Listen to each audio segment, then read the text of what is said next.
Ladies and gentlemen, this is the main event of the evening.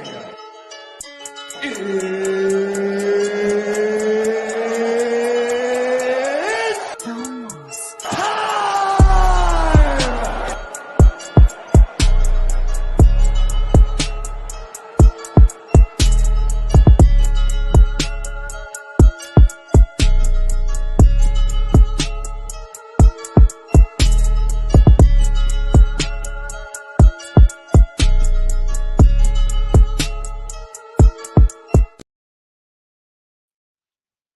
Well, what it motherfucking do, everybody? You already know who it is. It's A1. It's almost time. And this is the first time, I think, in the history of our show, just a little bit over the year that we've been running this shit, that we are going live Sunday night after a Saturday that did not have a fight card. But we realized when we got done with the stream that there was a few topics we did not touch on. And hell, Haney versus Garcia last night, we figured we'd hop on and bless you with our presence. As always, we're being presented by a Real Ninjas Network. Tune into a Real Ninjas podcast and Morning Ninjas on the same station. With me tonight, I've got the resident hater, Mr. Paul Wilby. How you doing tonight? Pretty good, I think. I really want some ice cream though. Really want some ice cream, man. We got some if you go to the Dollar General, man, they got Warheads popsicles. That's crazy. Bro, and I'm telling you, I was like, anybody who grew up in the 90s knows when you hear Warheads, your mouth automatically starts to salivate if you've ever had one, because them fuckers were crazy strong. But yeah, I over Easter, the grandma got the grandkids a little goodie basket and had some Warheads popsicles in there. And let me tell you, bro, it's the perfect amount of sour to cold. Like the ratio, they hit this one out the fucking park, man. Okay. I'm not a big popsicle person, and again, Warheads, the shit's insane. Like it's hard to deal with. The popsicles, not so much, man. It is perfect. So 10 out of 10 recommend. Go find some Warheads popsicles, even though they ain't sponsoring us or giving us any money for that shit. I'm still gonna endorse it here tonight. I'm a few of these deep. If you want to talk shit that is Bud Light, I really don't give a fuck. If you want to talk shit even more that is Lime, you can go ahead and suck my left nut on that one. I'm way past giving a fuck. I'm a drink will taste good. We are here though. We there's, like I said, a couple topics that we did not touch on last weekend. That when we got done, I was like, holy shit, how do we even skip over that? This is a thing that's happening. I don't. Where do you want to start, Paul? You know, I was just trying to think of what we skipped over. I forgot what we forgot. So, upcoming pay-per-views, fights that were booked. Was that ringing bells? No. Yeah, McGregor versus Chandler. Yeah. So, and what is it? UFC 303? I don't remember the exact day. Hold on, let me pull up my cheat sheet because, yeah, we're gonna need to confirm this stuff. I think I give a lot less fucks when McGregor fights than a lot of people do. Oh no, I'm on the same page with you. I personally, I think Chandler's gonna work him, and you know, if he fights smart, anyways, if he just goes out to entertain, he might get slept. Because UFC 303, June 29th at the T-Mobile Arena in Las Vegas, Nevada. Chandler versus McGregor. And they actually got and they've got 3 fight announced at this point. One of them I could give or take, and just because it's Michelle Waterson Gomez. But I do fuck with the Canuck, Jillian Robertson, so I'm about it. I feel like Robertson's probably got this. Gomez is on her way out, so that's just how I feel. Like, I don't even know what age she is right now, but I know that she's only ranked number 14. Robertson's ranked number 15.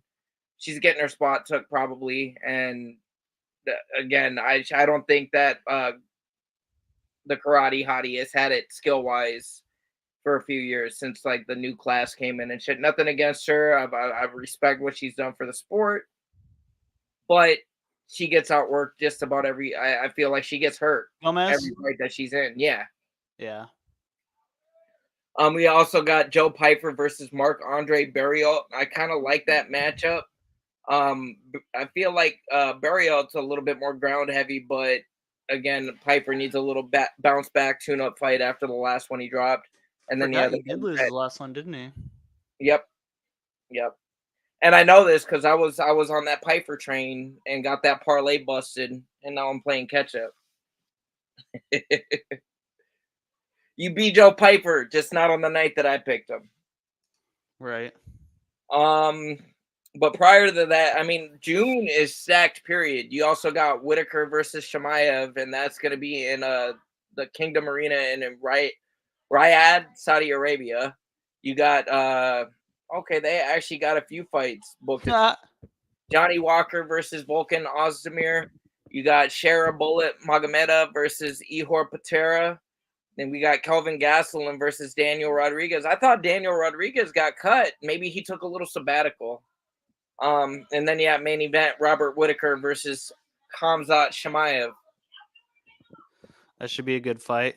No, that should be a good test for both of them. You're going to see if Whitaker still got it. I know he had a nice little bounce back his last fight. Whitaker did. But with this being a 5-rounder, we really, if Khamzat can't get him out early, this is going to be a long night for him because Whitaker got that gas tank on him. Right. Prior to that, also, we got UFC. Well, there's a fight night to be determined. I don't even know if they got... Okay, they got one fight scheduled, and this is going to be in Louisville. So far, Brad Katona versus Jesse Butler. They don't have a main event. This is June 8th. But June 1st, at the Prudential Center in New York, United States, or New York, New Jersey, United States, you got Islam Makhachev versus Dustin Poirier, which, let's be honest here, the whole MMA community that have really watched this sport over the past decade, everybody wants Poirier to win this fight. Yeah, 155 is just kind of in a weird state right now, it seems like. Well, this will be Islam's first official defense against an actual 155er since he won the belt. Okay. Didn't he? I thought he fought Gaethje for some reason. Maybe I'm just thinking of Khabib. No, yep, Khabib and Gaethje. But yeah, it's I don't know. I feel like if Dustin's true to his form and he goes for the Gilly, it's going to be a long night or a short night for him, and it's not going to be in a good way. He needs to avoid. Yeah, he should not jump the Gilly, but we saw what he thinks about that advice. No, exactly, and again, but we've seen crazier things, man. If he were to jump the Gilly and actually pull it off, he would be a legend. And Sarukian probably gets the winner. Yep. Which and I hate saying this because I love Dustin, but if you win that belt, call it a day. Just say, hey, I've reached the pinnacle of what I'm trying to do. I don't need to defend it. I've gotten here. I'm the undisputed. I'm going to ride off into the sunset. I know Dustin Poirier ain't going to do that, and he's going to get mauled by whoever's coming up after him if he does pull it off. I just want to see him hold the strap, though. Right. Like the official strap. I hate to say he deserves it, but no, this motherfucker has earned it. Some of the wars he's been through and the shit that he has done, and again, his winning percentage. I don't think there's anybody that matches his winning percentage over the course of the career that he's had with the UFC. So when I say that he deserves it, I mean he's earned it. I mean, it would be nice to see him finally get what everybody's chasing. I mean, I don't think you get into that sport with the intent on not ever being a champion. I mean, some dudes are different, and there are some guys that just like to fucking throw. But most people that get into that shit want to be the best of the best and want to have that accolade. When they Speaking of, did you see that Mike Perry was in talks with the UFC about coming back? Who? Mike Perry. Oh, I believe it. I had said that was one of the biggest fumbles that they did. Mike Well, Perry. I guess that he was saying during the talks they were like trying to lowball him because they said that he can't beat anybody in the top 5 of any division that he can fit into, and he said, "Well, pay me and let's find out." Bro, give him a 2-fight contract. Let him fight a top 10 dude first fight back, and then on that second fight, if he wins the first one, let him fight somebody top 5. And if he fucking does the shit, pay the fucking man. Pay the man regardless, man. He's got some draw. People like to watch him fight. I fucks with Mike Perry. He's a real motherfucker. This is like one of the few people when you're talking to him, when you see them interviews, you're getting a real fucking deal. What did he fight at 170 or 185? I think a little bit of both. Because I was surprised, even like when Alvarez was fighting him, it's weird seeing guys that was fighting down in lightweight fighting middleweight guys. But at the same time, some of these guys really cut weight to get down to where we might know them as a 155er, but they walking around 180. Right. So you tuned into Devin Haney and Ryan Garcia last night, right? I did. I watched the main event because I wanted to see what would happen, and I think most people that watched it were also impressed by Garcia's performance. Yeah, no, I didn't see the whole fight, but I saw the highlights. I saw the 3 official knockdowns, and then the other 6. I think I was watching an illegal stream through TikTok. Nice. When I saw the 2 2 of the 3 that didn't get called knockdowns, and there was a couple of them. No, dude was hurt. Yeah, that refs definitely seemed a little biased. And then after 3 fucking knockdowns and not being knocked down, and you got one judge giving Haney the draw, like what? That doesn't make sense to me. Well, there was a point taken on Garcia's end, and I think that had something to do with it, but it was a bullshit point deduction. Yeah, well, no, I think I seen that shit too, and because motherfucker Haney was hugging like extra long. I couldn't believe they was letting him get away with holding on to him as long as he did. I think that's one of the reasons I don't fuck with boxing so hard anymore. It's like they get hurt or they get in some trouble. Oh, I'm gonna hug you, and I'm not gonna let go for like 3 seconds after the ref tells me. That's some hoe shit. And hey, again, I'm a guy on the couch, but let me talk my shit. That's why I think if most people had a way to watch it, everybody would love fucking Muay Thai kickboxing and MMA gloves. That shit is so exciting to watch. Oh yeah. Yep. Because if you can elbow, knee, you can throw them down. You can't fight on the ground, but you can trip them and throw them down, and that's how it's a sort of a way you can earn points. But yep. You can't hide behind the big gloves because they're MMA gloves, so they're just beating the snot out of each other, basically. Yep. It's lit. Yep. So what was the official breakdown? Now, obviously, anybody that's got their ear to the boxing world knows Garcia won. It was by majority decision. He also missed weight by 3 pounds, so he is like Haney did not lose his belt.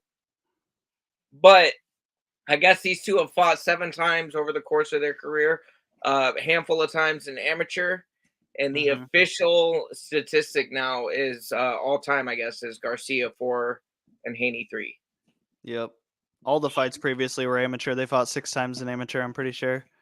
Okay, that would make sense. That's how Haney's been undefeated as a pro up until last night. Yeah. I didn't realize, and see, going into it, I saw a lot of shit talk. I think anybody who's been on TikTok or pays attention probably saw some of the shit talk that Garcia had going. He sold the fuck out of this fight first and foremost. Yeah. But a little off the deep end too. But he's been that way for a minute. It's been that way for a minute. Like again, anybody that's on the talk and endlessly scrolls when they should be getting to sleep, has probably seen some crazy shit that Garcia has been talking.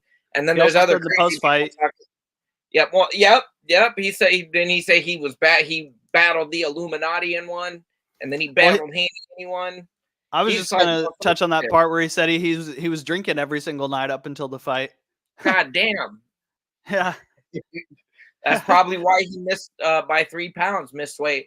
And also didn't they have a side bet going on where it was $500K per pound that Garcia was going to pay Haney for this. Yeah. And according to Haney, he already came through. So man of his word, anyways. But that kind of sucks for Garcia though too, because he don't hold the strap now. I felt like, from what I saw, anyways, I felt like he easily handled Haney. Yeah, I mean, it wasn't. Yeah, it looked like anytime Haney got off, it looked like it didn't hurt Garcia, but anytime Garcia got off, fucking Haney went down. So it looked like a difference of size, and maybe not size, but power for sure. Gotcha. Yeah, no, and again, maybe that 3 pounds made a difference. Maybe I think he naturally fights it out. Well, it's not like he put on a bunch of weight after, but not having to cut those crucial final pounds to make weight, right? That can save the cardio. Right. Who's to say he didn't cut them other 3 pounds, that he wasn't gassed by the 8th or the 9th? According to Chael Sonnen, no weight cut affects anybody. Everybody is, and he says he means this. In wrestling, he says you weigh in an hour before the tournament. If you have 24 hours plus to rehydrate, the weight cut has nothing to do with your performance, according to Chael. Well, no, but I get that maybe when it comes to wrestling, but when it comes to MMA, he was talking about MMA. He was talking about. He's like, you can't tell me that when we used to weigh in an hour before wrestling and rehydrate that it affects your performance. No. Well, no, yeah. When it comes to wrestling, maybe not, but really, what it does affect though is your ability to take a strike. You're draining all that fluid from your body. You're also dehydrating your head and your brain from that same fucking hydration as well. I think a lot of that's theoretical though, because when you rehydrate, your brain has 24 hours to rehydrate and get wet again. It's not dry during the fight. Yeah, well, but I think there might be a debate as far as how long it may take, to where, like, if they have 48 hours out, like, again, the more time that you let pass after cutting weight, the better your brains and head is going to be able to probably take punishment and not. Yeah, I think Chael's argument is that you're back to 100% within less than 24 hours. I think Chael says a lot of things that he don't mean, and he says it because motherfuckers like us will repeat it and then debate it. Maybe. This was also the dude that claimed that he thought that you didn't lose fights when you tapped. It just started a new round. This dude, I mean, that was obviously satire, though. This one, he was being serious. But bro, that's what I'm saying. This is what Chael does. Yeah, but there's a difference between satire and when he's shooting straight. And I don't know if you could tell the difference, but I can. I feel like there's some stuff that he says, even when he's trying to be real, that he's just talking shit. He's stirring the pot. I agree, but I also don't think that he was trying to stir the pot with that one. I think that I would like to see some scientific studies about how long it takes to rehydrate from weight cutting before I say too much about it. Gotcha. No, for sure. Let's see. No, there was, again, so we're 8 days or 7 days removed from UFC 300, right? I have no idea. I don't do time like that. Well, it happened last weekend, last Saturday. So yeah, I don't keep track of what day it is. It's Sunday because we're here talking to these motherfuckers. Right, but like beyond that requires math. I don't do that stuff. Well, anyways, we're a week removed from UFC 300, and the point I'm trying to make, Mr. Hater, is that every day that I have woke up or have gone about my day and just done my thing, I have brought up or talked about or discussed or thought about the results of UFC 300. Again, this is going to be one of them cards 5-10 years down the road, maybe even further. As long as this company keeps going and this sport keeps doing what it's doing, this fight's going to be talked about forever. The Holloway and Gaethje fight, just the way that whole shit played out. And again, the things that it did to stir up the division, not just the lightweight division, but the featherweight division. There are so many possibilities of things or fights that could happen just because of one performance. And I'll go one further. That was like top to bottom. Again, so many implications for divisions with those fights that were happening. Like there was a lot of questions answered, and I think a lot of people are set up for a different trajectory due to some performances on UFC 300. I think Yuri, if he pulls off another big win like that, he's fighting for the title again. But I also feel like Rakic has a chance to bounce back. He's not totally out of the question. That was, I think, almost 2 years removed from competition. He got rocked, but even when he got rocked and it got stopped, yeah, he was upset and he was hurt. But he wasn't out of it. I don't think he took too much damage. Another piece of information we did not have last Sunday that has now been announced is UFC 302, I believe. It's going to be Jamal Hill versus Khalil Roundtree Jr. So a week removed from UFC 300, and Jamal Hill is already booking a fight against the next up and comer. I don't think personally that he should be taking this fight, but who am I? I think it's UFC 302. It wasn't even officially on the site, on the UFC site, but they announced it, like they actually shared the flyer, and Jamal is confirmed. Yeah, his next opponent is Khalil Roundtree at UFC 302. I think it's the same card, or maybe it might be 303. Hold on, I'll send it in group. Yeah, I guess that is a little bit short to be taken after you just got the fuck beat out of you. Well, and he's been on a podcast. Yeah, 303. Okay, my bad. 303, but that's the end of June. You just got slept, and he's saying that he's good. He didn't take any long-term damage. He's not concussed or anything like that. But like, nah, bro, he said that he was coherent throughout all of the onslaught, that it got stopped, and he knew what was going on. And I'm like, bro, you didn't. You didn't. Your eyes rolled into the back of your head on your way down to the canvas. Jamal is such a douchebag, bro. I cannot stand that motherfucker. He might be the biggest douche in all of the UFC.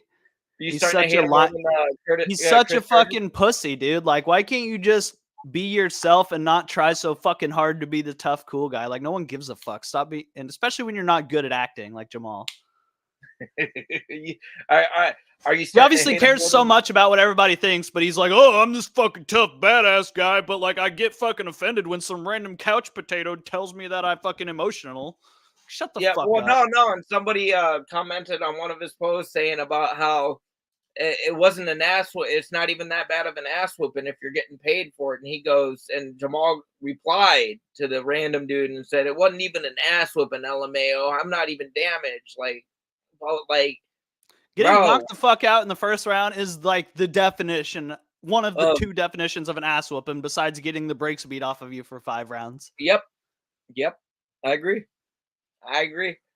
But no, it just, I don't know if that's just his mindset. And I feel like his ego gets the better of him. I think that's why he took this fight so fast. This is why he's trying to get back to action so quick. And he's like, oh, when I fight him again, it's different. I'll knock him out. And I'm like, bro, this is the same shit that you talked leading up to this fight.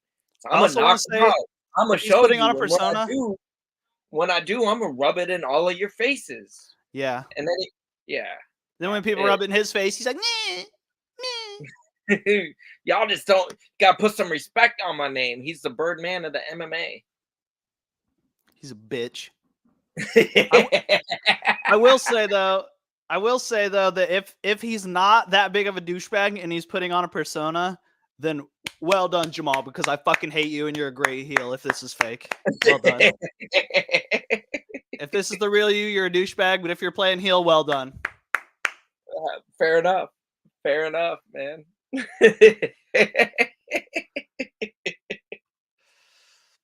Man, no, and I know we're sitting here kind of talking shit. This is a little bit more unscripted than normal because we don't have a fight that just happened last night. We ain't talking nothing new. We just kind of talking shit. But plus the fact that I'm several drinks deep. We had a paint party here tonight. We painted some shit, listened to some music, and now I'm here talking to y'all about fights. We got some all right stuff coming up. Like I said, next weekend, April 27th. It's just a fight night live at the Apex. Nicolau versus Perez. You got Ryan Spann versus Guskov. Ariane Lipsky versus Karini Silva. Austin Lane versus a silhouette of a Jonata Duniz. And then Tim Means versus Euros Medic. Again, it's not a bad card, but we're going to have the big fight, like just the big card hangover for the next few fight nights. This is very similar. Last year over the summer, we had the International Fight Week card, which was stacked, and then a couple fight nights and a pay-per-view in between that, and O'Malley and Sterling. That just kind of made it hard to get through. It's like you gave us such firepower that we kind of went back to some people you're established with, especially if you watch every card. You're gonna know some of these people, but it's not like, you know, 299 was or 300. 299 was the perfect climax, or the crescendo rising to the climax that was UFC 300.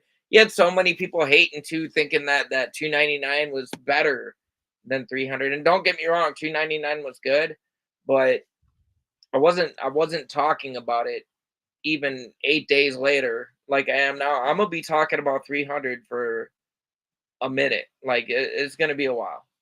Yeah, I think it's partially Dana's fault for like, you all are gonna have your fucking minds blown. You're never gonna see this one coming, and then all the matchups ended up being like shit that we would have seen coming.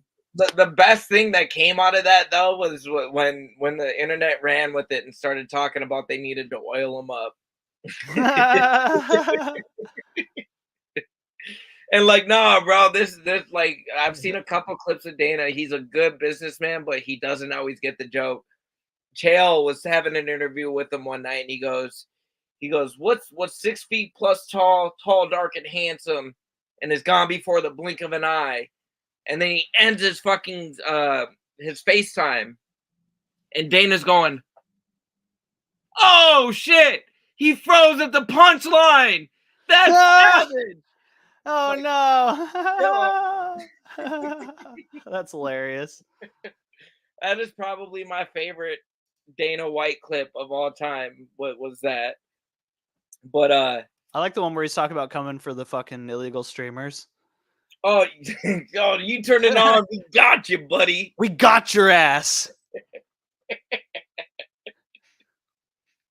Oh, and I even have this moment clipped because I know there's going to be so many moments where I can use it. I have it fucking, hold on. I'll pull it up.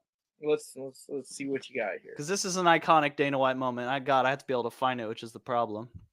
Yeah, let's continue, I guess, until I find it. Yeah, no, do your thing. Keep looking. I'll talk whatever shit I need. Oh my God, I found it. Oh, see, bro, with the quickness, I don't even need to talk no shit. I want to hear. I'll play it first, then you tell me what you think this is in context to. There we go, I think. Okay. That one didn't work. I've never tried doing it like this before. Here we go. Okay. Let's try this. Technical difficulties. We need to add a technical difficulty sound to the soundboard. All right. We seem to have enough of them that it would probably be useful. Whoops. And that time I pressed cancel. Here, hold up. While you running this, I'm gonna take you off. I'm gonna take myself off, and we're gonna run the rapping little promo. What's going on? Cornbread, the trash panda. And y'all know how I do when it comes to rapping. You know, I'm one of the best out here. Or at least so I thought. Until I met this man. You see how he rapping? Crew Eileen, cut man, rapper extraordinaire. He gonna get us right. Stay yo. So we got the finished product, you know what I'm saying? He gonna explain what's going on here. What you looking at? You want to love here. You want your knuckles to be clear. How that feels when you punch? That's cool. You got cast on? Yeah. When you turn your head, you want an open palm. Open it up. If you grapple, you want to be able to catch, hold good. You know, a boxing rap will be too much gauze and tape here. It will be hard for you to grapple. Right. But in MMA, I want you to have an open palm, make a fist, give me a punch. You fell down. Yeah. Protection here, solid on the wrist, open palm. And that's what's up. That's what's up. Crew Island. Crew Allen, did I say that right? You're right, baby. That's what's up, man. Hey, we following them. We gonna get you all the info too. Appreciate you. It's almost time. Peace.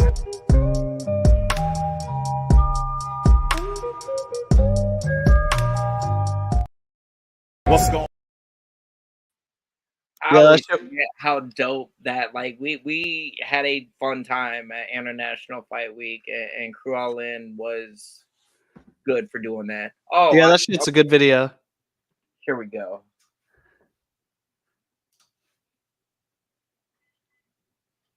Uh-oh, no sound. Oh, really? Well, that's Yeah. fucking lame. Okay. Maybe if I don't maximize it, it'll let me share it differently. Present. Share screen. Huh. Oh, here we go.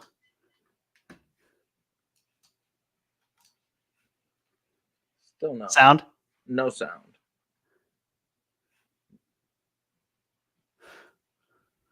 Well, I don't know. I guess we'll scrap that one then.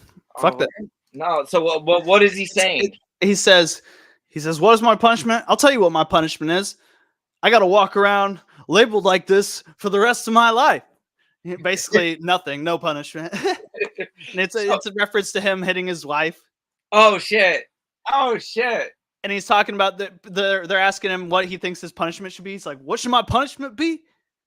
If I quit, that punishes the company. That doesn't punish me. My punishment is that I have to walk around labeled like this the rest of my life. It's like, what? No punishment at all. So I caught up with the Trash Pandadness one earlier today. We had a little phone conversation.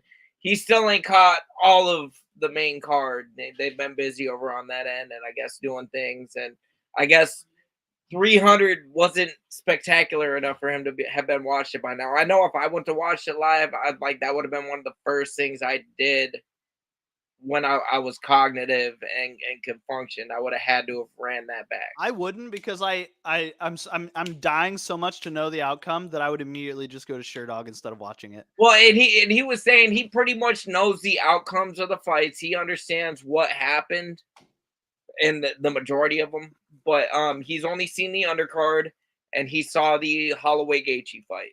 Does he have a show tonight? No, I think, what was they doing? I think he was recovering. They went to St. Louis yesterday for 420 and did a little food extravaganza, little bit of food here, a little bit of food there, a little bit of food almost everywhere. Brought themselves a couple pizza pies home. They hit the I think it was called One Up. It's the barcade there that just opened in the last year or two in St. Louis. He said that the pies are good, the drinks are good. Highly recommend. I was hoping he would jump in tonight, but I guess just not feeling it at the moment. And yeah, like I said, I told him it wasn't great. I was like, "Who is that? Who's talking shit?" He's running the damn soundboard over there. I was not ready for that. But final thoughts on Haney and Garcia. I mean, I think we need more fights to happen like this in boxing. We need more of the top talent fighting each other. More big fights in boxing, less politics. And I really like to see this fight, because I think a lot of times in boxing, once you lose your O, you kind of lose your value. And I like to see Ryan Garcia I like to see boxers in general still get big fights with losses on their records. That's how it should be. People got to understand with a fight game, whether it be boxing, whether it be Muay Thai, whether it be anything. I mean, any kind of combat sport, people are going to take L's. This is why MMA as a whole, the community kind of bugs me. Is like you get a bunch of hype. Like let's take for instance Joe Pyfer coming in, had a big come up, really dominant on Contender Series, and was smashing dudes until he hit a little bit of adversity. And the second that he hit any adversity, everybody want to jump on the bandwagon saying, "Oh, see, this dude's overhyped. He was never that." And even to this day, bro. Okay, so O'Malley has had the one loss on his professional career. Right. Like him or hate him, This dude has fought some top level competition, and he has came out on the other end with his hand raised. The second this dude drops one, though, I guarantee you that community is going to be like, I told you this fuck was overrated. He was a nobody. Like this, they just wanted a gimmicky ass fucking mother, blah, blah, blah, blah, blah. Like it's the same thing every time somebody finally drops a no. I know motherfuckers that were probably chomping at the bit and he wrecked a little bit, hoping that Khabib was going to take an L before he retired. Like I'm that, sure. that's just the community in general. And I get it. Because it's combat sports, you got a lot of there's just a lot of tribalism that goes into this shit. Like whether you want to admit it or not, humans are wired a different way, and there's reason for it. It's in our DNA because that's how this shit used to be. Yeah, if somebody was different, they like you'd fight them to the motherfucking death. Hey, Holly McCann, I don't know what you said, but glad you're tuning in. We appreciate you.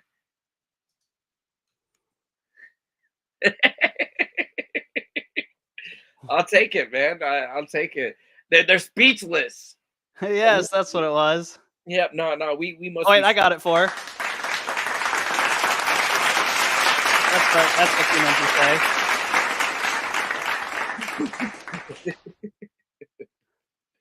But no, yeah, the community in general, it's a toxic place. If you follow the card group that I'm in, man, it's crazy some of the shit. Oh, I should have used this one earlier. I loaded this one up for Jamal Hill when we were talking about him. Let's see what you got here. Oh shit, never mind. I think it's the wrong one, but I didn't get the right one up on there. But this one's pretty close. Damn! I was gonna do. You got knocked the fuck out, man. Hey, that one works just the same though. Right. That one works just the same, and that was about my reaction when he got dropped like that. And if we go back to think about how that played out, like Poetan taking a nut shot, not even looking at her, being just straight said, "Let me cook." And you then see where some people were saying that he got knocked out because of that. Oh, hey, don't let him off the hook. It wasn't just some people. This was fucking DC's fat ass saying that shit. Oh, did DC say that? Yes. Hating like a motherfucker, bro. Like, no. When you're good, when you're in your zone, bro, like, you the last motherfucker to be saying anything about what's fair. And he was talking some other shit, too. I'm gonna have to brush up on it. He'll be like, that guy pressed down on the towel when he weighed in to make weight. Yeah, and it's like, bro, you're the originator. You're the old fucking G. So let's stop. And I've noticed something too with DC that is starting to happen. The past 5 or 6 events that he's commentated, he's starting to slip back into being biased as fuck. He got called out on it in his start and actually took the time to research the fighters and start to give some actually good commentary when he was announcing. But these last probably 6 months to 8 months or so, he's regressing back into the same shit. And he says a lot of the same things when he's commentating. I don't know if he's not paying attention or just thinks that he can. I don't know. But I'm not the only one that notices it. The community has been calling him out on it here recently that if you can't be unbiased, you probably don't need to commentate. Give us some more Laura Senko, please. I'm okay with it. I know there's I don't even remember the fighter that called her out for being not good, and then she put him in his place. Jamie Varner. Yeah, and he says, "Oh, you don't even fight," and then she had videos of her. No, I was on the same card with you, motherfucker. And the reason that she didn't come to USC is because they didn't have a weight class small enough for her petite hot ass. Mm-hmm. Like, sorry, they don't have a 105-pound division for me, buddy. Right. But also, no, I like the lane she's took though, the avenue that she's took since then. Even though she's not fighting now, she's still in the gym training. Like I see videos of her rolling all the time. Like this bitch knows what she's talking about. And my apologies, Laura. I didn't mean to call you a bitch. Please forgive me. Mommy. But no, she knows what the fuck she's talking about, and that was kind of refreshing. I know a lot of these, like even the NFL, were bringing some female commentators to break down some of the action, and you could tell some of them are there just because of their looks. I know it's harder to say, oh, she ain't got no background in football because football is more of a male driven sport. But no, the UFC did good with Laura Sanko. Like, I like what she does. I love what Megan O'Leary does, but please bring the claw back. We miss it. I'm gonna start referring it to the Shaquille O'Neal claw when he holds a water bottle because his hands are so fucking big. He just holds it with his fingertips. All right, so this is I think this qualifies as fight news number 1 because so many people know this fucking guy. And maybe you haven't seen this, maybe you have, but we're just gonna debut it right here. Right here. In a world where the seas are treacherous and lurks around every corner, can you hear audio? There emerges a man of unyielding strength, unshakable resolve, and indomitable spirit. That's all right, Olive. I'll save ya. With every challenge he faces, every obstacle he overcomes, he will prove that true strength lies not in muscle, but in heart. I'm not just any sailor. I'm the toughest one on the 7 seas. A tale of courage, resilience, and the enduring power of the human spirit. McGregor is Popeye, bro. Isn't that lit as fuck? I thought that was badass. Isn't that lit as fuck, dude? Oh shit, bro. He's making a Popeye I've not movie. seen that yet. I was not ready for that. Holy I just saw it today and I was like, oh fuck, I gotta run that by in case he hasn't seen it. And they did good because up until the point it dropped the fucking name, I was like, what's this building up to? What is this? Fucking Popeye, bro. Popeye, dude. That's brilliant. That's what I said, dude. I never would have pegged Conor McGregor as being a good actor, but if he's gonna be anybody, like I feel like Popeye is a good one to pick. Bro. Bro, they stumbled onto something there, man. I thought it was fake when I first saw it. I thought it was AI, and then I looked into it. I'm like, oh fuck, okay. No, bro, that I'm calling it now. There will be a live action Popeye coming out in the next 3 years, starring Conor McGregor. Oh, facts, dude. A sailor that likes to fight, bro. That is meant to be. That's what I thought, dude. I was like, damn, Conor McGregor is Popeye. You know, I can't think of a better option. Maybe like fucking, I don't know who. No, they need to make that happen. Oh, another little funny side note here today. So I was talking to Dre, and we was talking about. I shared Raul Rosas Jr. has a fight coming up here, and hold up, let me bring it up the official date, so I'm not just talking shit. But yeah, June 8th, it's gonna be Rosas Jr. versus Turcios. I'm not quite sure how you say it, but sounds like it's another can for him to kind of keep his thing going. Dre said, "Oh, he must have cleaned his room." And then after that, he said he must have cleaned his room, and then fuck, what was he talking about? He said he cleaned his room, and then he said they need to revamp Home Alone, where but have it starring Raul Rosas, where he basically his parents leave and shit, and then he's got to whoop a bunch of ass and shit to keep the bad guys out.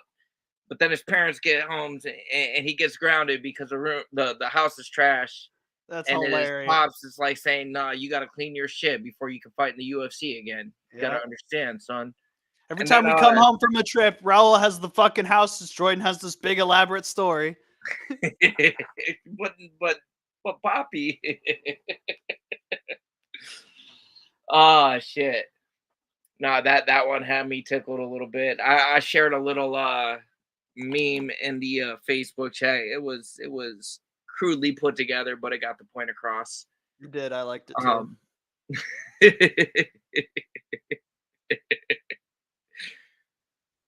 But shit. Somebody said calling it now. Crotch sniffing hugs for 2 rounds. We're all depressed. Then boom, round 3 knockdown. Darce choke. Dustin Poirier is the new lightweight champion of the world. But you gotta hear that, but thinking it's got to be in John Anik's voice.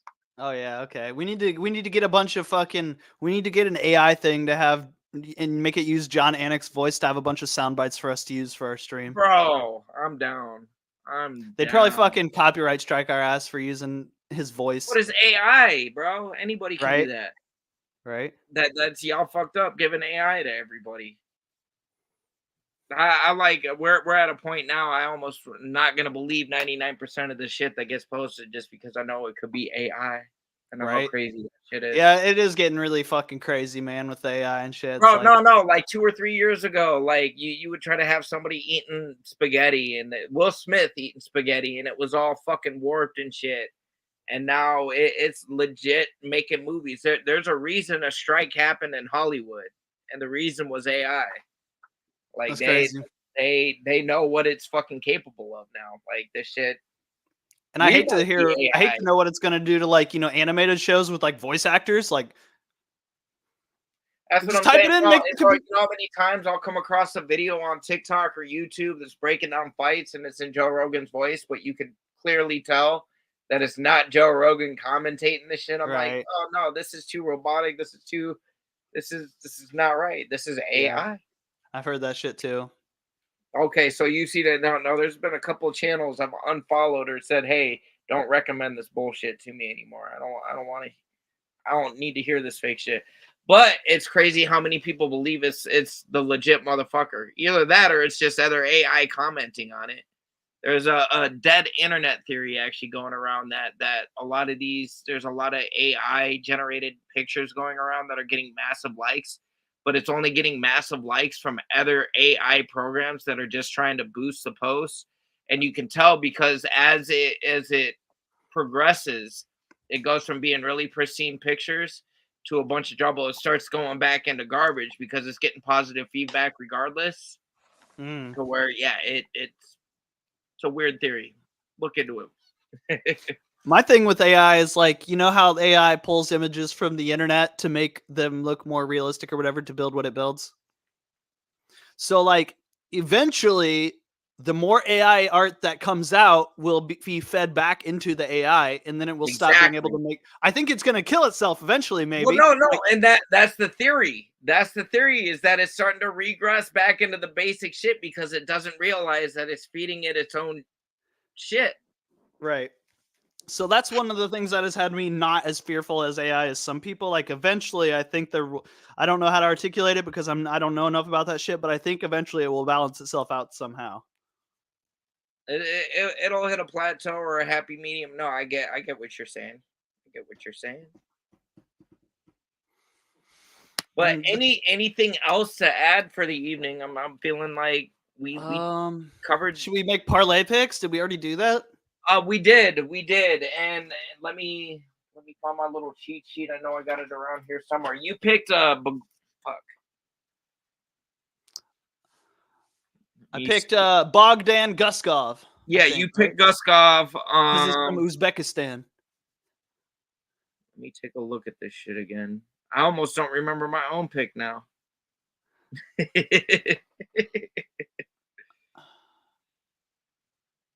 Oh yeah, Medic.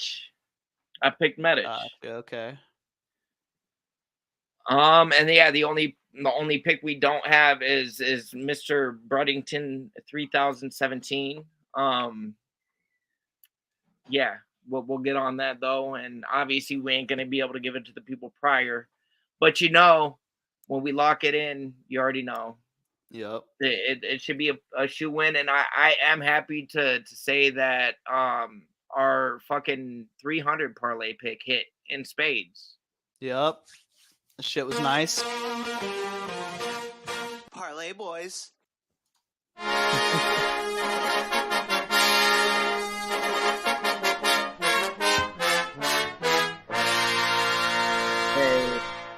Hey. But yeah, no, I think on that note, I'm gonna call it a night because I got some pizza cooking. I know it's about done, and I'm gonna eat that shit. Plus, I gotta piss like a racehorse.